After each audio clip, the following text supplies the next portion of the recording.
What up, guys? We're just gonna be playing some My Grocery Store by Eden Bobo Fan Club. But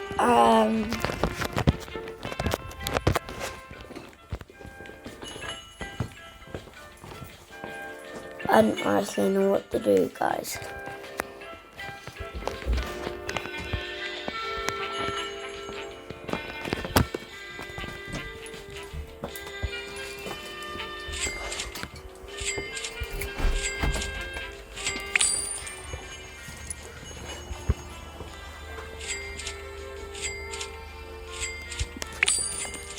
Right, guys, I'm actually doing good at this game.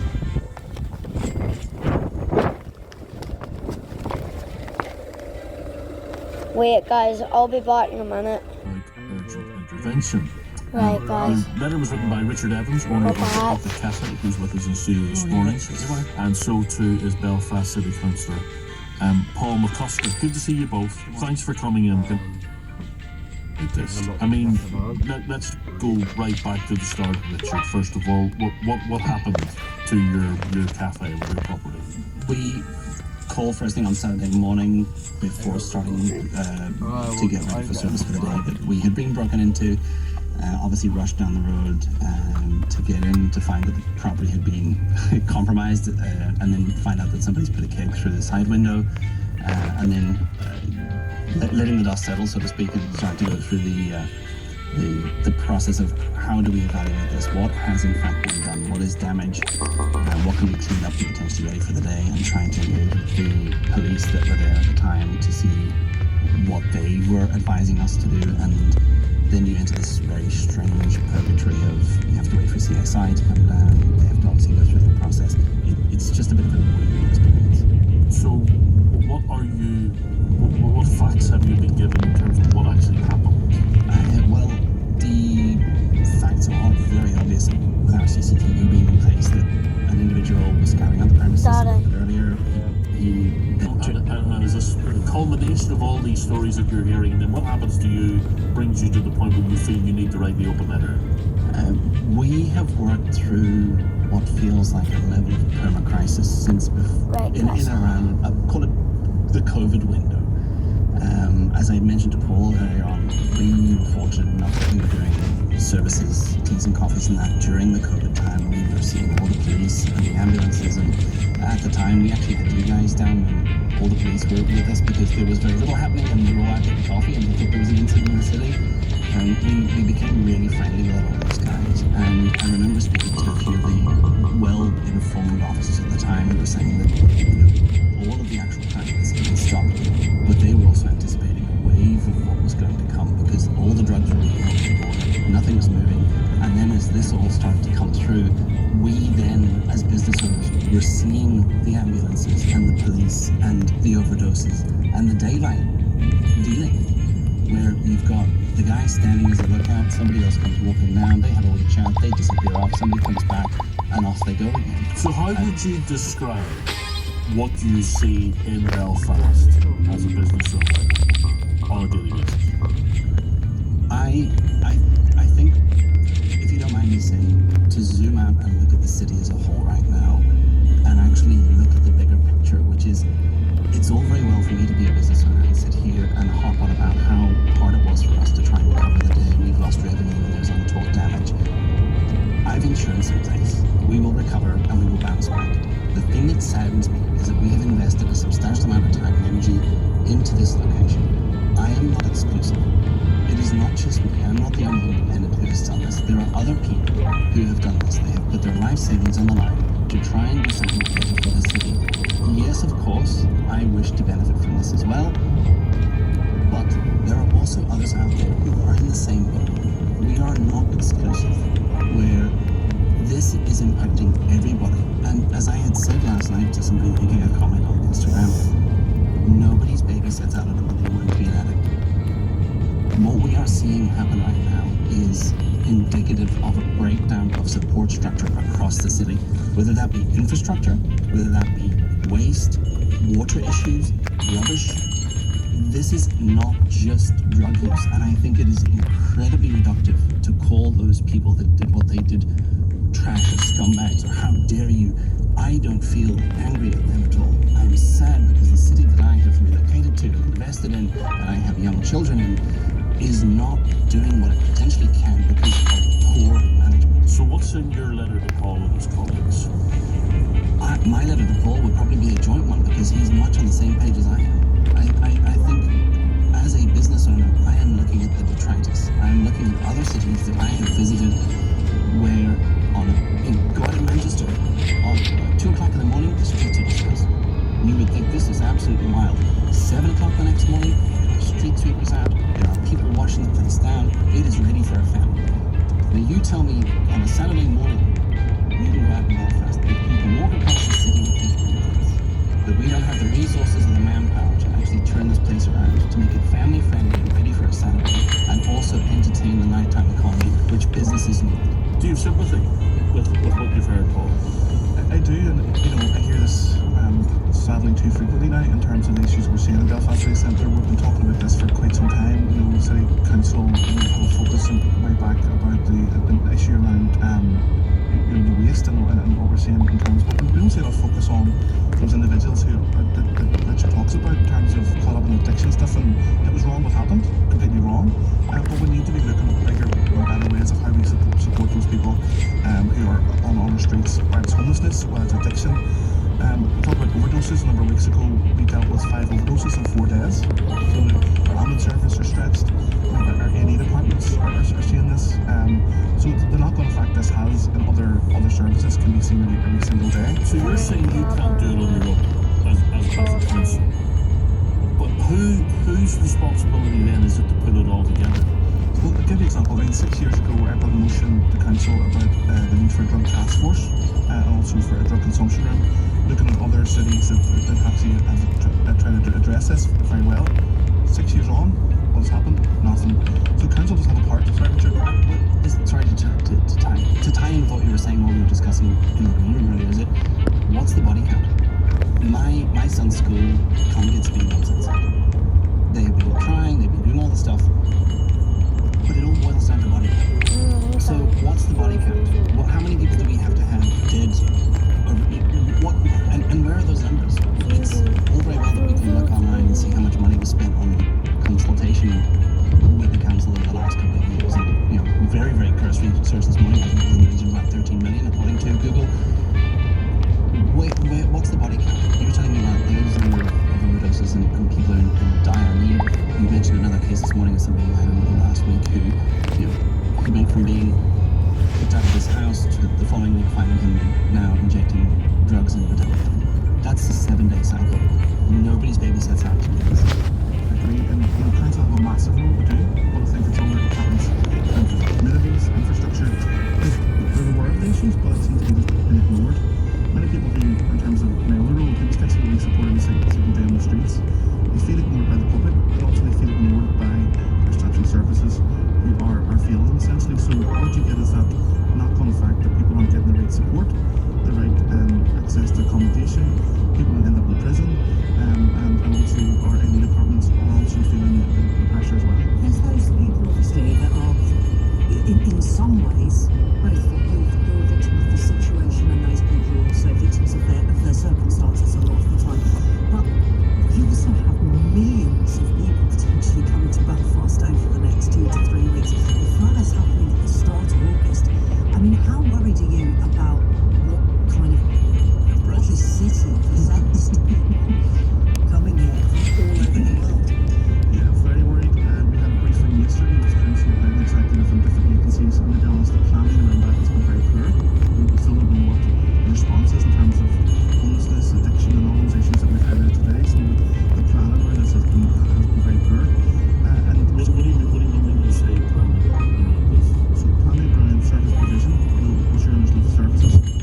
have access to female-only spaces like toilets. Yeah. And there were some of Tristan's friends and relatives who were keen to emphasise that being a trans woman in Northern Ireland was unlikely to be easy. I've had conversation with friends about the whole bathroom thing because that was nearly one of the first things they brought up to me, and I just said to them, like, I'm in favour of gender neutral, you know. What do you make of the tone of the political conversations around some of these issues though at the moment? It's quite toxic and quite venomous, I would say, at some points, especially whenever I hear some of the things coming from the more conservative parties, you know, very old style stereotypes that they bring up. It just kind of makes me feel a bit, you know, nauseous whenever they do that sort of stuff. I've had a few of my family, like brother and stuff, sat there and goes, like, you know what you've just signed yourself up for, and it's just like, and like, you've done it in such a, like, loud way, basically online, and I was like, yeah, I know, but it's either I do it now, or I wait another year and just keep on pushing it back like I have been doing, just pushing it back and like, oh, maybe I'll do it in like 4 months, or maybe I'll do it in 6 months, or even like my partner was telling me, oh, are you sure you want to do this? And they were sort of going, maybe you want to wait until September or October. Just like, well, what's stopping it from suddenly going until the next year and then the next year, and then before I know it, I haven't lived my life. You've mentioned your partner a couple of times. I think I'm right, and you can correct me if I'm wrong. You're in a gay relationship, or you've been in a gay relationship.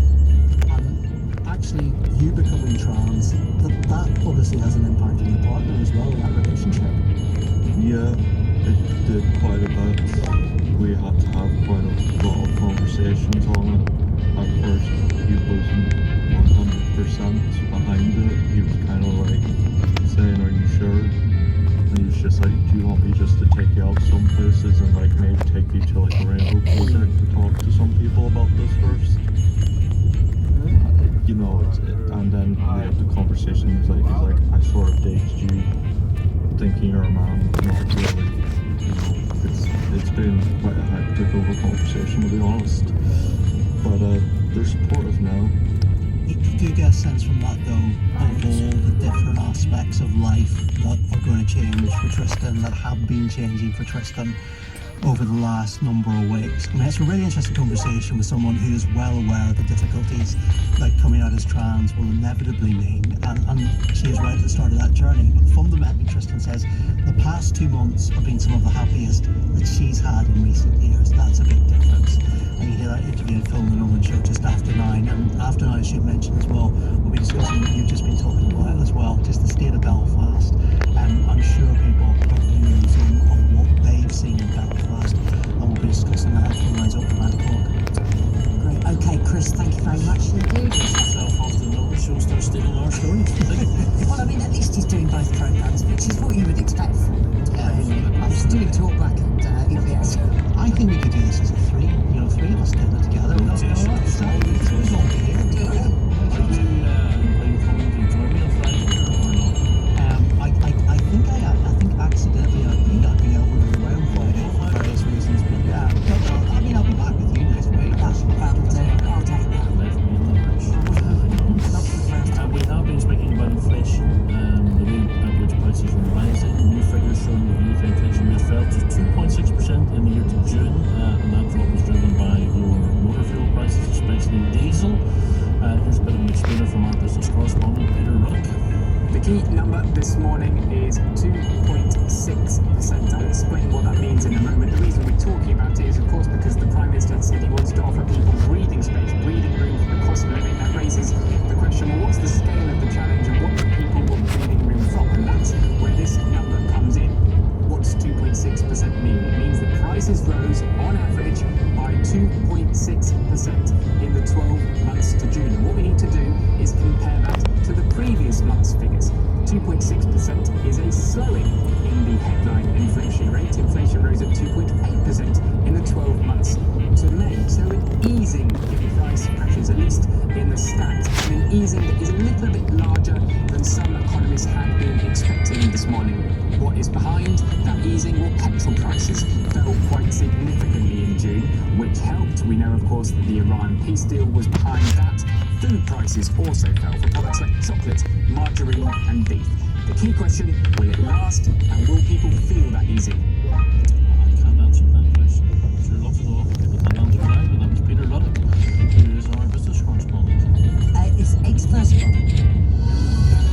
In a while, we will hear from Winnie Amma, who was asked to be in a film based on seeing a song in a nightclub. First of all, here's a news update with Ed. Good morning. The new Prime Minister Andy Burnham has called back from a suggestion he could increase the amount people earn before paying income tax, which has been frozen at £12,500 for 5 years. It comes after Burnham told his first cabinet meeting yesterday that the government needs to examine all possible ways to help families struggling with high costs. Meanwhile, the new Northern Ireland Secretary Chris Bryant yesterday said he had a bit of a checklist of issues he wants to address as he takes on the role. Speaking to the BBC after attending the first cabinet meeting, he also said he plans to make his first visit here next week. The brother of a woman who was murdered by her former partner said his sister will not be another statistic, as a new law in her name is signed in the Republic of Ireland. Jason Poole's sister Jennifer was unaware her partner Gavin Murphy had a history of domestic violence when he murdered her in her Dublin home in 2021. The Domestic Violence Register Bill 2026, known as Jenny's Law, was approved by the Dáil last week and signed into law by the Irish President Catherine Connolly yesterday. It will result in those convicted of domestic violence against a partner being included on a public register. Mr. Poole said it will now be a legacy for Jennifer. We wanted to make sure that Jennifer wasn't just another statistic. So now we have a legacy that her children will know that their mummy didn't die in vain. It's to support victims. It's to support families that are not going to have to suffer like we have had to suffer and continue to suffer. Because we didn't know how we could help Jennifer. Because we didn't know his past. Official figures show the rate of inflation fell slightly last month to 2.6%. A drop in transport and food prices were the main factors in the fall from 2.8% in May. But lower inflation is expected to be short-lived as the price cap on gas and electricity rose this month and consumption of fighting in the Middle East has increased the international price of oil. And that's all from me for now. You've been texting away on 1771. Maybe that discussion on the city of Belfast city centre has struck a chord with you. Dawn's been in touch, just back from a regular visit to Portsmouth. It's immaculate, big yellow temporary bins beside regular ones. Council workers constantly visible on the streets, cleaning and rubbish cleaning. It's a fab place, take note, Belfast. Yeah, and then from David, which says, as a fellow business owner, the interview about Belfast city centre conditions really resonated with me. I feel really sorry for the entrepreneurs and creatives trying hard to do great things in the city. We need them. But it's a losing battle in a city that is dirty, in the grip of a rough sleeping and drug addiction epidemic, and with multiple vacant businesses and half measures on infrastructure and services. Marketing spin about the city's virtues cannot airbrush these chronic problems. Keep them coming in 1771. Weather forecast has Cecilia Prime ready to tell us any breaking news that we have from our maps and charts. Well, I suppose the main thing is that we're going to see things turn a little bit this weekend. It's going to become more changeable.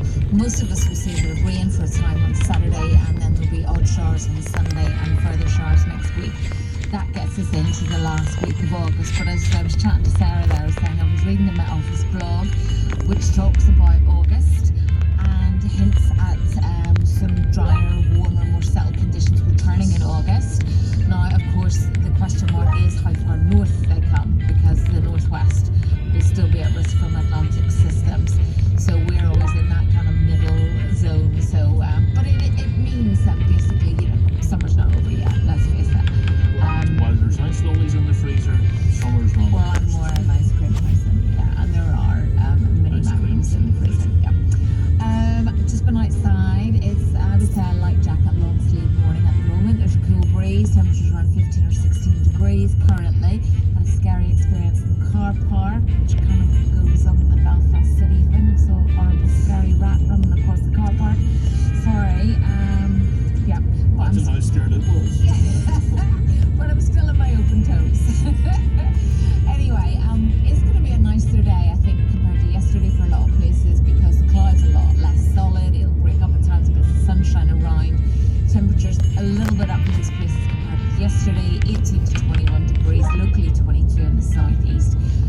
skies for many of us tomorrow and some sunshine on Friday, particularly through the afternoon and evening. Thank you very much. Eric is back with us, latest sports news, and the level of opposition went up a level or two for Lauren last night in Europe, didn't it? Yeah, exactly. The Irish Premiership champions were outclassed by former European Cup winners Red Star Belgrade as the visitors ran out comfortable 4-0 winners in the first leg of their Champions League second qualifying round tie at Inver Park. Lauren trailed at the break through a penalty, the Serbian club adding a further 3 goals in the second half. Boss Gary Haver on the bit at the golfing class was just too great.